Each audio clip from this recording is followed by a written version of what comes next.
ये पूरा एक लेयर बताया है जो मैं आपको समझा चुकी हूँ। ये हमारे पास ट्रोपोस्फेयर है, इसके बाद एटमॉस्फेयर आता है। लगभग ये स्ट्रैटोस्फेयर वो ज़ोन होता है बेटा, इसके थोड़ा-सा मतलब ट्रोपोस्फेयर के जस्ट नियर बाय हमारे प्लेन्स वगैरह उड़ते हैं। ये स्ट्रैटोस्फेयर में यहाँ पे हमारे पास ओज़ोन लेयर होती है और इस ओज़ोन लेयर से हमारे अल्ट्रावायलेट रेडिएशंस ब्लॉक होते हैं, राइट? यूवी रेडिएशंस 3 तरीके के हैं, यूवीए, बी एंड सी। ठीक है, ये 3 तरीके के यूवी रेडिएशन है। उनमें से जो हार्मफुल है ना, जो हमारी स्किन में बिल्कुल सेकंड्स के अंदर पेनिट्रेट हो जाएंगे, बिल्कुल तेजी से घुस जाएंगे, जैसे पड़े ना आपके शरीर पे अंदर तक एंटर कर जाएंगे, वो यूवीए है। ठीक है, आप कॉस्मेटिक्स यूज़ करते हैं बेटा, कॉस्मेटिक्स में लिखा होता है यूवीबी प्रोटेक्शन। यूवीबी प्रोटेक्शन क्यों? क्योंकि यूवीबी कैसा है बेटा, ये हमारी स्किन की सरफेस पे एक्ट कर जाता है, तो ये अंदर तो नहीं घुसेगा, है ना, आपके ऑर्गन्स, आपके टिश्यू तक तो नहीं जाएगा, लेकिन आपकी स्किन पे पड़ जाएगा। स्किन पे पड़ेगा तो स्किन के ऊपर इम्पैक्ट आना शुरू हो जाएगा and that results in tanning. लेकिन टैनिंग कोई बुरी चीज़ नहीं है, टैनिंग से आपको कभी भी कैंसर वाले केसेस नहीं होते, tanning is good, right?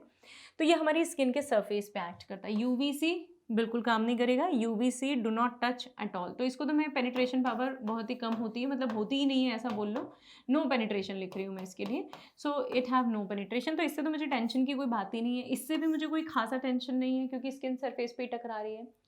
UVA मेरे लिए सबसे ज़्यादा नुकसानदायक है ना? यूवीए कैसा है बेटा, तुरंत स्किन के अंदर घुसकर डीप आपके टिश्यूज तक एंट्री करता है and that will result in cancer और ट्यूमर, है ना? स्किन कैंसर, ब्लड कैंसर के केसेस इसीलिए बढ़े हैं क्योंकि हमारे इन्वायरमेंट में ये यूवीए भी एंटर करने लग गया, जो कि पहले नहीं करता था, राइट? हमारे नेचर ने ऑलरेडी एक प्रोटेक्शन का तरीका बनाया हुआ है हमारे लिए। क्या है? जो स्ट्रैटोस्फीयर है वहाँ पे एक ब्लैंकेट है, एक ओज़ोन है। वो ओज़ोन इन यूवीए को स्पेसिफिकली ब्लॉक करता है। जो मुझे मिलता है वो यूवीबी मिलता है, यूवीसी मिलता है ना? तो सुबह की धूप जो है वो आप अब्ज़ॉर्ब कर सकते हो, उसमें कोई टेंशन नहीं है। वो आपकी स्किन में होकर चेंजेज़ होकर आपको विटामिन डी बनवाना सिखा देगी, है ना? तो आप विटामिन डी बना लोगे। लेकिन जैसे-जैसे धूप बढ़ती जाती है या कहना चाहिए जो 10 से 3 तक की धूप है, वो हमारे पास अच्छी खासी धूप होती है। एक नॉर्मल डेज़ की बात कर रही हूँ, विंटर्स को छोड़ दीजिए फ़िलहाल इसमें। तो नॉर्मल जो डेज़ हैं उनमें मेरे पास 12 से 3 कर सकते हैं, 12 से 3 की धूप बहुत तेज़ होती है, ठीक है? 8 से 9 या 10 बजे तक की धूप आप ले सकते हैं क्योंकि उसमें रेडिएशंस उतने स्ट्रॉन्ग नहीं होते, जो स्किन के अंदर पेनिट्रेट कर जाएँ। ग्रेजुअली जैसे-जैसे आपका दिन बढ़ता है, हार्मफुल यूवी रेडिएशंस की भी एंट्री हो चुकी होती है and that will result in problems with you, isn't it? ये तो एक रिज़ल्ट बताया मैंने, उसमें भी आप यूवीए को छोड़ दीजिए, मैं यूवीए की बात नहीं कर रही हूँ, यूवीए तो हमारे ओज़ोन ने ब्लॉक ही कर रखा है ना? हाँ, वो होल वाली बात अलग है, अभी मैंने बात नहीं की है इसलिए मैं यही बता रही हूँ कि यूवीए नहीं आ रहा है एनवायरनमेंट में, राइट?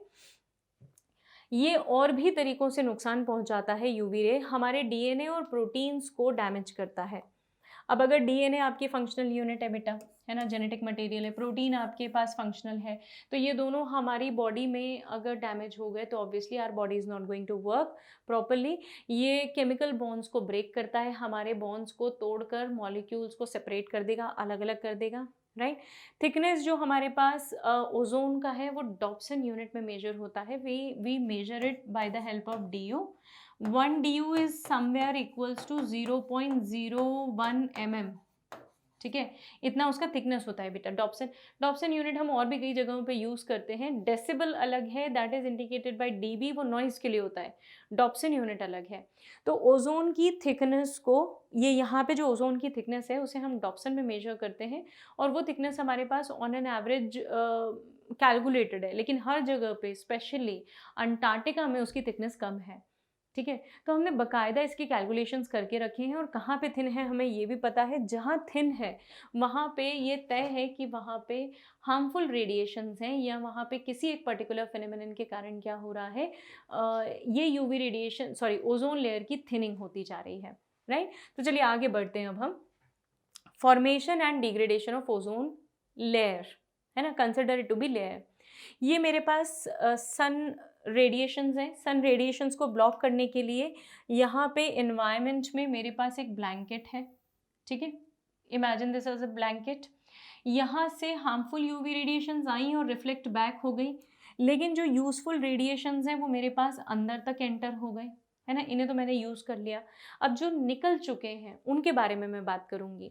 यहाँ पे एक मॉलिक्यूल है मेरे पास which is called as chlorofluorocarbon, है ना। I write it as CFCs, ठीक है। इसमें स्पेसिफिकली जो क्लोरीन है बेटा, ये एक एक्टिव रेडिकल है, कैटलिस्ट का काम करता है ये। और पता है इतना खतरनाक कैटलिस्ट है ये कि ये एक बारी में 2 ओजोन के मॉलिक्यूल्स को डिस्टर्ब करेगा।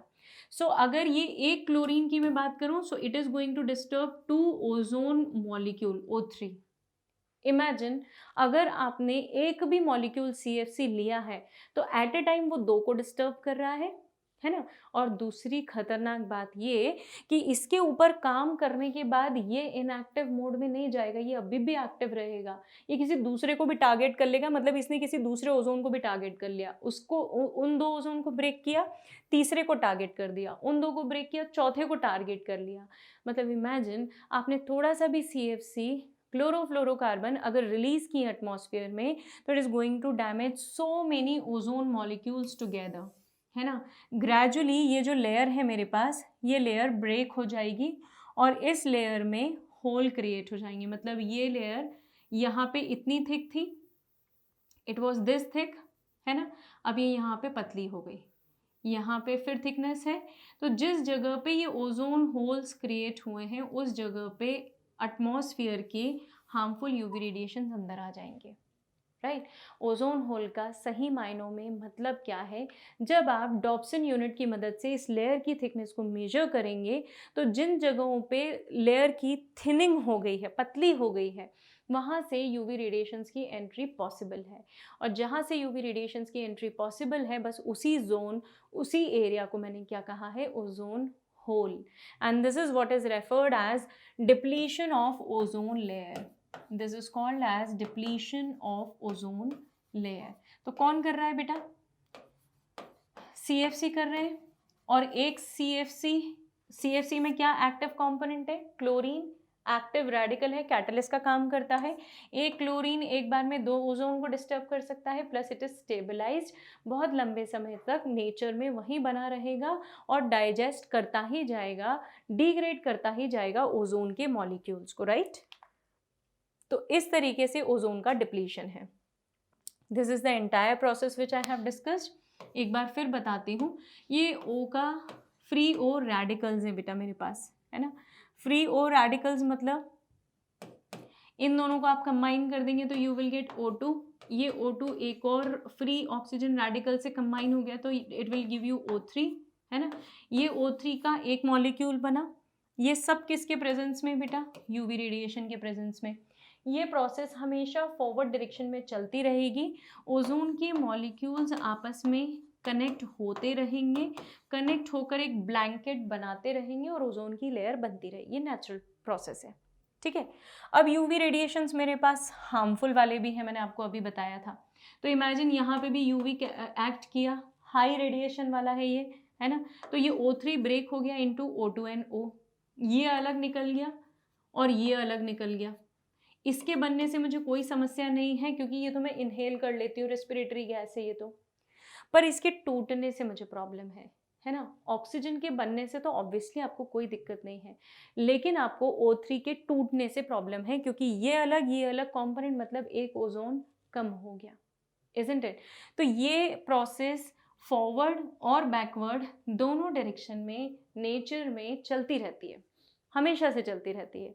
लेकिन हमारे ग्रीन हाउस गैसेस के ज़्यादा फॉर्मेशन के कारण ये प्रोसेस अभी बैकवर्ड डायरेक्शन में ज़्यादा चल रही है, ठीक है।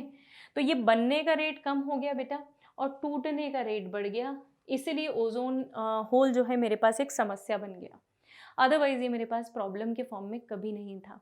ये नेचुरल चीज़ है, ओजोन बनती है, ओजोन टूटती है और ये नॉर्मली नेचुरली होता है, right. It is not something कि हमसे हुआ है, ये होता है, लेकिन हमने इसका रेट फॉरवर्ड डायरेक्शन में ज़्यादा कर दिया है और इसी रीज़न, सॉरी, बैकवर्ड डायरेक्शन में ज़्यादा कर दिया है और इसी रीज़न से होल कंटिन्यूसली बढ़ते जा रहे हैं, राइट।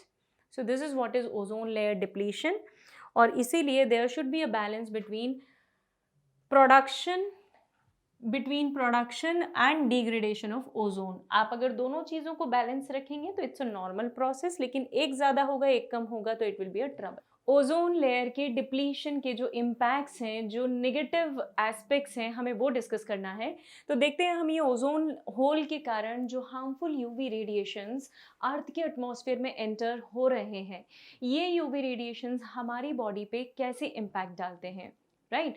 आप याद करिए, हमने यूवी ए, बी और सी तीनों की वेवलेंथ या तीनों के पेनिट्रेशन पावर के बारे में डिस्कशन किया था, ठीक है। उनमें से जो यूवी बी है, जो मोस्टली हमारे एटमॉस्फेयर में एंटर कर रही है, जो हमारी स्किन पे या हमारी आउटर बॉडी पार्ट्स पे सिर्फ फॉल हो सकती है और वहाँ चेंजेस कर सकती है, उसके इतने नेगेटिव इम्पैक्ट्स नहीं हैं, राइट। हमने बात की हुई है ये।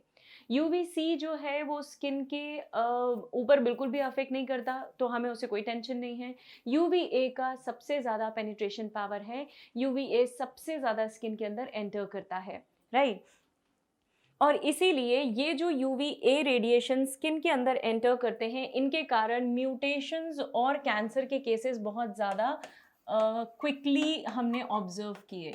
तो म्यूटेशन एंड कैंसर, ये दो चीज़ें सबसे ज़्यादा ऑब्जर्व की गई because of these harmful UV radiations, right. कैसे, मैं आपसे बताती हूँ। एक बार इस पॉइंट को और हम थोड़ा होल्ड पे डाल रहे हैं, मैं अभी 2 मिनट बाद डिस्कस कर रही हूँ। अंटार्कटिका रीजन में जो ओजोन होल को हमने ऑब्जर्व किया है, उसका रीज़न क्या है। भाई देखिए, मैंने आपसे बात की हुई है बच्चों, मैंने ही बताया हुआ है कि क्लोरोफ्लोरोकार्बन्स जो हैं, they are the major source of ozone depletion, right. जहाँ पे क्लोरीन रेडिकल जो है वो जैसे ही एक्टिव हो जाता है, एज अ कैटलिस्ट काम करना शुरू करेगा और मेरे 2 ओजोन के मॉलिक्यूल्स को एक साथ डिस्टर्ब करेगा, इजंट इट। हमने बात की हुई है। लेकिन अंटार्कटिका में तो ये सारी चीज़ें नहीं है। तो फिर अंटार्कटिका में क्या रीज़न है कि वहाँ पे ओजोन का होल क्रिएट हुआ है या ओजोन की थिनिंग हुई है। हम बात कर रहे हैं 2 मिनट में इसके बारे में। पहले हम जो हार्मफुल इफेक्ट्स हैं उनके बारे में डिस्कस कर लें। डीएनए का जो नाइट्रोजनस बेसिस का सीक्वेंस है, इस नाइट्रोजनस बेस के सीक्वेंस को डिस्टर्ब करने का काम हमारी ओजोन लेयर, सॉरी, हमारी जो यूवी रेडिएशन है वो करते हैं। तो जो यूवीए है, यूवीए का डायरेक्टली इम्पैक्ट होगा, यूवीए एंड यूवीबी का डायरेक्टली इम्पैक्ट होगा हमारे डीएनए पे और हमारे प्रोटीन्स पे, right. So UVB and A, UVA भी होगा बेटा, ध्यान रखिएगा। डीएनए को डैमेज करता है या डिस्टर्ब करता है, even it is responsible for mutation. Mutation का मतलब हमने समझा हुआ है, सडन चेंज जो होता है ना। डीएनए के सीक्वेंसेस में जो चेंज हुआ है और जो इनहेरिट होता है एक जनरेशन से दूसरी जनरेशन में, उसे हम बोलते हैं म्यूटेशन। कुछ यूवी रेडिएशंस जो हैं वो यूवी रेडिएशन शॉर्टर वेवलेंथ के हैं, और शॉर्टर वेवलेंथ के जो यूवी रेडिएशंस हैं वो अर्थ अब्जॉर्ब कर लेता है, कंप्लीटली अब्जॉर्ब कर लेता है। मतलब UV A is absorbed completely, क्योंकि उसका जो वेवलेंथ है वो शॉर्टर है, राइट। और वो हार्मफुल भी है बेटा, हार्मफुल है और वो अब्जॉर्ब हो रहा है, तो मेरे लिए कितने फ़ायदे की बात हो गई ना। मैंने उसे अच्छे से अब्जॉर्ब, आई मीन जो मेरी ओजोन लेयर है उसने उसे अच्छे से अब्जॉर्ब कर लिया। वो हमें नहीं मिल रहे हैं, और नहीं मिल रहे हैं इसलिए हमारे अंदर कोई भी इल इफेक्ट्स कॉज नहीं हो रहे हैं ड्यू टू यूवीए, राइट। हमारे जो सनस्क्रीन है, सनस्क्रीन लोशंस हैं, वो यूवीबी से हमें प्रोटेक्शन देते हैं। यूवीबी के अगेंस्ट उन्हें डेवलप किया गया है, क्योंकि यूवीबी जो है बेटा वो हम रिसीव करते हैं, वो ऐसे रेडिएशन है जो हमने रिसीव किए हुए हैं। हमने बात की हुई है इसके बारे में, इजंट इट। तभी तो हमारे कॉस्मेटिक्स जो है उनके अंदर यूवीबी से प्रोटेक्शन, एसपीएफ क्रीम्स जो हैं वो इसके अगेंस्ट होती हैं, राइट।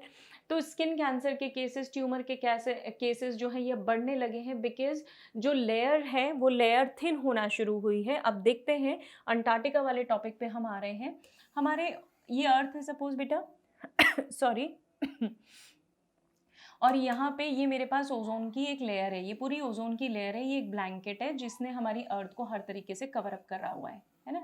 ये अर्थ ने हमारे ओजोन को क्या, सॉरी, अर्थ के ऊपर ओजोन का एक ब्लैंकेट है, और इस ब्लैंकेट में एक पर्टिकुलर जगह पे थिनिंग है, ठीक है ना। फॉर एग्जाम्पल यहाँ पे और यहाँ पे ओजोन के होल में, सॉरी ओजोन की लेयर में थिनिंग है, पतली है। ओजोन होल कुछ नहीं होता बेटा, है ना, ऐसा मत समझना कि ओजोन की लेयर में गड्ढा पड़ गया है, बिल्कुल नहीं है। ओजोन थिन हो जाती है, तो जहाँ पतली होती है ना वहाँ पे हम उसे ओजोन होल बोल देते हैं। ये इक्वेटर हो गया बेटा, और इक्वेटर के ऊपर हमारा नॉर्दर्न हेमिस्फेयर है, ये नॉर्दर्न हेमिस्फेयर है और ये सदर्न हेमिस्फेयर है। सदर्न हेमिस्फेयर में टेम्परेचर कम होता है ना। तो जो हमारा अगस्त सितंबर वाला टाइम है, ये स्प्रिंग सीजन वाला जो टाइम अगस्त सितंबर में ऐसा ऑब्जर्व किया गया है कि ये वाला जो एरिया है यहाँ पे ओजोन की लेयर कैसी हो जाती है, थिन हो जाती है। ठीक है, क्योंकि मैंने आपसे बात की हुई है कि यूवी रेडिएशंस जो है वो ओजोन को बनाने में मदद करते हैं, इजंट इट। तो अगर यूवी रेडिएशंस हाई होंगे तो ओजोन का लेयर बनेगा। अब यहाँ टेम्परेचर कम हो गया है बेटा, तो यहाँ टेम्परेचर कम होने से ओजोन का लेयर बन नहीं पाता, और वो लेयर मतलब बन नहीं पाता इन द सेंस वो बार बार थिन होता रहता है। तो साल में एक टाइम ऐसा आएगा, स्पेसिफिकली अगस्त सितंबर का टाइम ऐसा आएगा बच्चों, जहाँ पे ओजोन की लेयर पतली हो जाएगी। ठीक है, लगभग 280 से 300 डॉप्सन यूनिट की थिकनेस होती है मेरी ओजोन की लेयर की, जो हेल्दी ओजोन लेयर है ना, जिसके बारे में मैं ऐसा कह सकती हूँ कि ये ओजोन लेयर जो है ये बिल्कुल भी डैमेज कॉज नहीं करने देगी, यूवी रेडिएशंस को बिल्कुल अलाउ नहीं करेगी और हम सब सेफ रहेंगे। लेकिन अगर ये 280 से 300 डॉप्सन यूनिट से कम हो जाए तो ओजोन लेयर कैसी हो जाएगी बच्चों, पतली हो जाएगी। जैसे ये पतली हो गई, जैसे ये थिन हो गई, अल्टीमेटली ये जो थिनिंग है ना बेटा, ये थिनिंग कंटिन्यूसली होता है because of this temperature problem, right. और इसीलिए अंटार्कटिका में आपको ओजोन लेयर में होल या ओजोन लेयर में थिनिंग कॉन्टिन्यूसली दिखेगी, right. I hope this concept is absolutely clear. ये जो यूवी रेडिएशंस एंटर हो रहे हैं, ये म्यूटेशन कैंसर के अलावा जो कोरोना है उस कोरोना को वाइट कर देते हैं, और उसी को हम कहते हैं snow blindness. Even it may lead to making your lens defective. ये हमारे जो आई लेंस है उन्हें ओपेक कर देगा, डिफेक्टिव कर देगा, and that is what is cataract. तो ये स्नो ब्लाइंडनेस के लिए रिस्पॉन्सिबल है, ये कैटरैक्ट के लिए भी रिस्पॉन्सिबल है। तो अगर ये यूवी रेडिएशन एंटर होंगे so these would be the harmful effects. Obviously come exposure दिक्कत नहीं देता, लेकिन बहुत ज़्यादा लंबे समय तक अगर आप ओजोन से एक्सपोज्ड हैं तो that is going to create a problem, right. चलिए क्वेश्चन देख लेते हैं। In stratosphere which of the following elements acts as a catalyst, degradation of ozone and release of molecular oxygen. So I hope you remember about CFC, chlorofluorocarbons.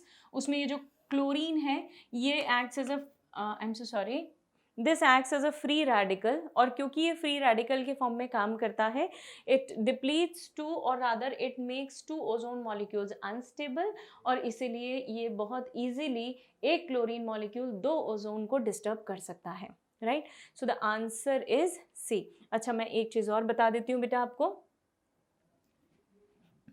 ये atmosphere है, suppose ये अर्थ है ना, ये एटमॉस्फेयर की लेयर्स हैं हमारे पास। ये होती है ट्रोफोस्फियर, है ना, और ट्रोफोस्फियर के ऊपर जो मेरे पास लेयर है that is called as stratosphere. This is called as stratosphere. अब देखना क्या प्रॉब्लम्स होती हैं। अगर मान लीजिए यहाँ पे स्ट्रेटोस्फियर में मेरे पास ओजोन की लेयर है, अच्छी खासी ओजोन की लेयर है ना, 21 किलोमीटर की है, और थिकनेस भी काफ़ी अच्छी है उसकी, 300 डॉप्सन यूनिट्स मान लीजिए, है ना। अब अगर ये जो ओजोन की मैं बात करूं तो यहाँ से ये हार्मफुल यूवी रेडिएशंस को क्या कर रहा है बच्चों, रिफ्लेक्ट बैक कर रहा है। UVA अंदर नहीं आएंगे, आपका एटमॉस्फेयर प्रोटेक्टेड है। किसी एक जगह अगर ओजोन की थिनिंग हो जाए, सपोज ये ओजोन लेयर जो है मेरी ये थोड़ी सी थिन हो गई, है ना, इस एक पर्टिकुलर जगह पे ओजोन की लेयर कैसी हो गई, थिन हो गई, यहाँ पे थिन है, ठीक है। अब ये जो थिन लेयर है ना, इस थिन लेयर से कुछ यूवी रेडिएशन अंदर एंटर हो जाएंगे, है ना, ये ट्रोफोस्फीयर तक आ गए।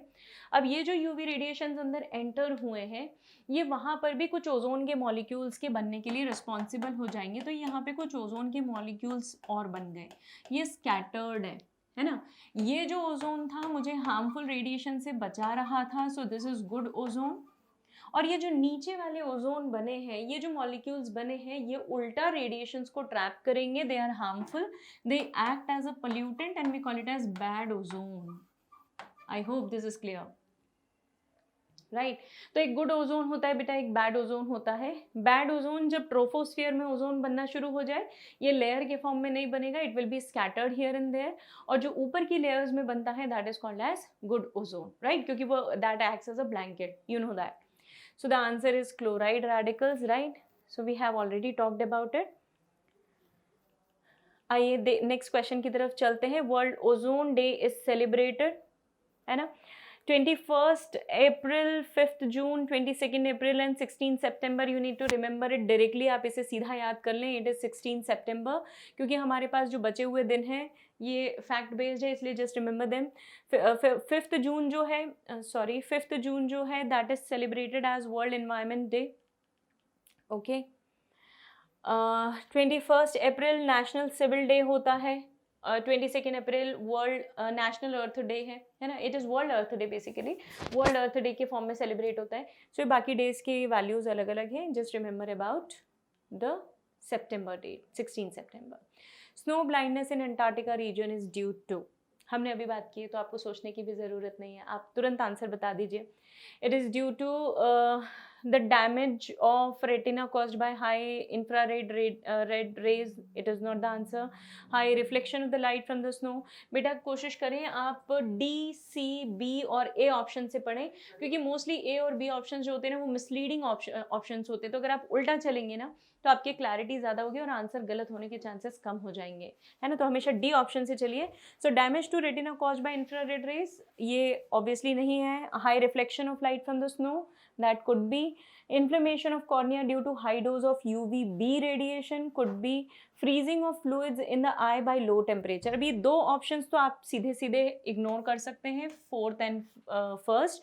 now when you talk about second and third options, तो जो second third options हैं, sorry, second और third options जो हैं ये high inflammation, sorry, high reflection of light from snow, तो ये कंडीशन तो किसी के भी साथ हो सकती है ना, इसके लिए ओजोन का कोई रिलेशन होना ज़रूरी नहीं है, हम तो ओजोन के कंटेक्स्ट में बात कर रहे हैं। तो स्नो ब्लाइंडनेस ये इसलिए नहीं नाम दिया गया है क्योंकि स्नो से लाइट रेडिएशंस रिफ्लेक्ट होती हैं, ज़्यादा रिफ्लेक्ट होकर आपकी आंखों को डैमेज करती नहीं, this is not the reason.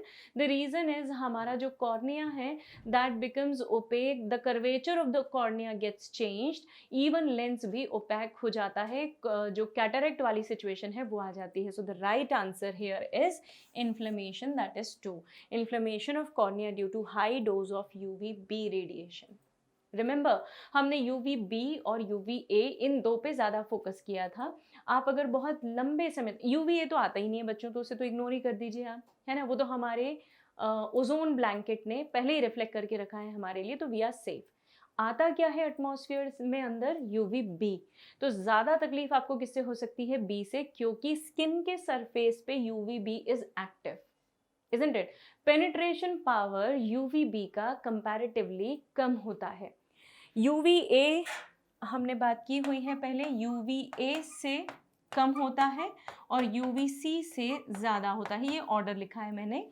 ये ईजिली एंटर होता है एटमॉस्फेयर में और इसी से हमें अपने आप को सेफ गार्ड करना है, क्योंकि आई भी हमारी स्किन के सरफेस पे है और UVB स्किन सरफेस पे ही एक्ट करता है, right. So it is justified properly कि हमारा आंसर 2 है।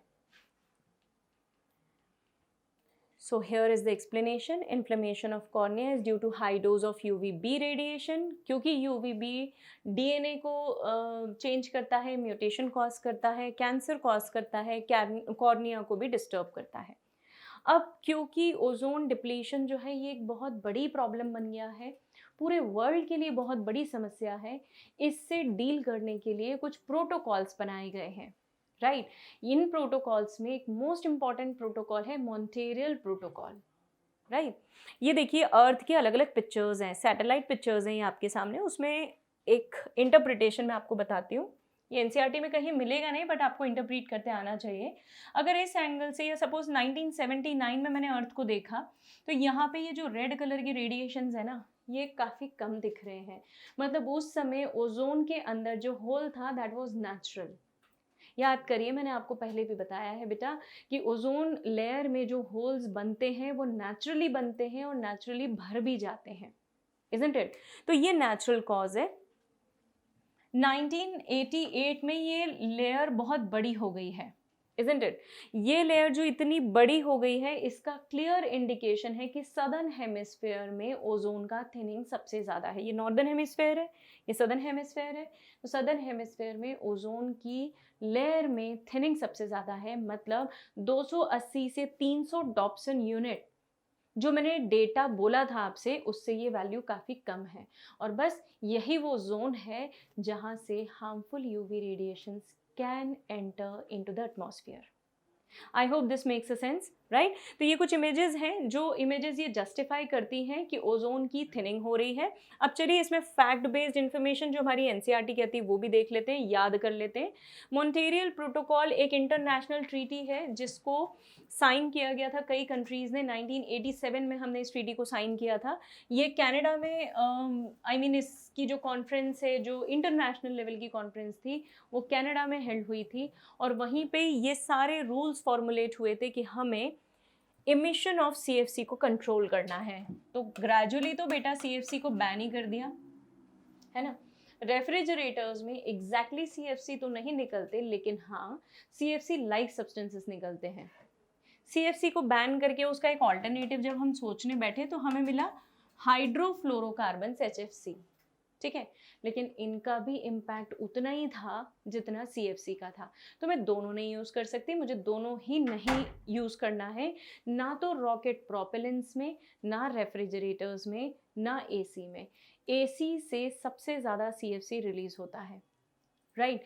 तो हमने इन दोनों चीज़ों पे बैन लगा दिया। इनके इमिशन से ही सबसे ज़्यादा, यही ओजोन डिप्लीटिंग सब्सटेंस है, इन्हें ODS बोला जाता है, ओजोन डिप्लीटिंग सब्सटेंस। याद रखेंगे, रेयरली इस पे क्वेश्चन पूछा जाता है, लेकिन फिर भी दिमाग में बिठा लीजिए। ODS is ozone depleting substance, जिनमें से CFC, HCFC दो सब्सटेंसेस है मेरे पास, दोनों को ही बैन किया जा चुका है। अब हम इन्हें नहीं यूज़ कर रहे हैं, लेकिन अब जो थिनिंग का रीज़न है वो ग्लोबल वार्मिंग है, राइट। ग्लोबल वार्मिंग को कंट्रोल किया जा रहा है, किया जा सका नहीं है, ओके। चलिए, तो ये अलग अलग कंट्रीज़ में अलग अलग रूल्स फॉर्मुलेट हुए थे। धीरे धीरे इस एमिशन को कंट्रोल करके हमने ओजोन को भी वापस से उसकी ओरिजिनल थिकनेस पे ले जाने की कोशिश की है। हम आर्टिफिशियली तो ये काम नहीं कर सकते, लेकिन हाँ, हमने जिन सब्सटेंसेस का यूसेज बढ़ा दिया था और जिनके कारण ये ट्रबल्स थे, उन सब्सटेंसेस का यूज़ अब कम कर दिया है। तो इनका इमिशन कम होते से ही ओजोन रिकवर हुआ है। Let us talk about a question related to this. Direct question है बेटा, which of the following protocols did aim for reducing emission of CFCs into the atmosphere? So it is directly a Montreal protocol. अभी हमने देखा है गॉथेनबर्ग protocol, Geneva protocol और Kyoto protocol. Kyoto protocol जो है हमारे एयर पोल्यूशन से ज़्यादा रिलेटेड है। So direct relation is Montreal protocol, so the answer is a. And here is the explanation. 1987 में कनाडा में ये ट्रीटी साइन हुई थी। चलिए एक और क्वेश्चन देख लेते हैं। MP was signed in 1987 for the control of, again direct सिर्फ बदल के पूछा गया है, और ये पूछा गया क्वेश्चन है ना। डिप्लीटिंग सब्सटेंसेस के बारे में कम पूछा जाता है, लेकिन जो ट्रीटीज़ हैं, जो केस स्टडीज़ हैं, इस चैप्टर से क्या याद रखेंगे बेटा, सबसे ज़्यादा पूछी गई हैं केस स्टडीज़, है ना, जिनमें से मेजर केस स्टडीज़ हम कवर अप कर चुके हैं। सिर्फ एक एनवायरनमेंट बेस्ड केस स्टडी बाकी है हमारी, जो चैप्टर के एंड में हम देखने वाले हैं। और इसके अलावा क्या क्या ट्रीटीज साइन हुए, क्या लॉज फॉर्मुलेट किए गए हैं, क्या क्या प्रोटोकॉल्स फॉलो किए जाने लगे हैं, भारत नॉर्म्स या यूरो नॉर्म्स, इनके बारे में क्वेश्चन आएगा, ट्रीटीज़ के बारे में क्वेश्चन आएगा, एंड देन केस स्टडी। ये चीज़ें डायरेक्टली उससे रिलेटेड हैं। So here the treaty was signed or the protocol was signed for the controlling ozone depleting substance, that is ODS, right?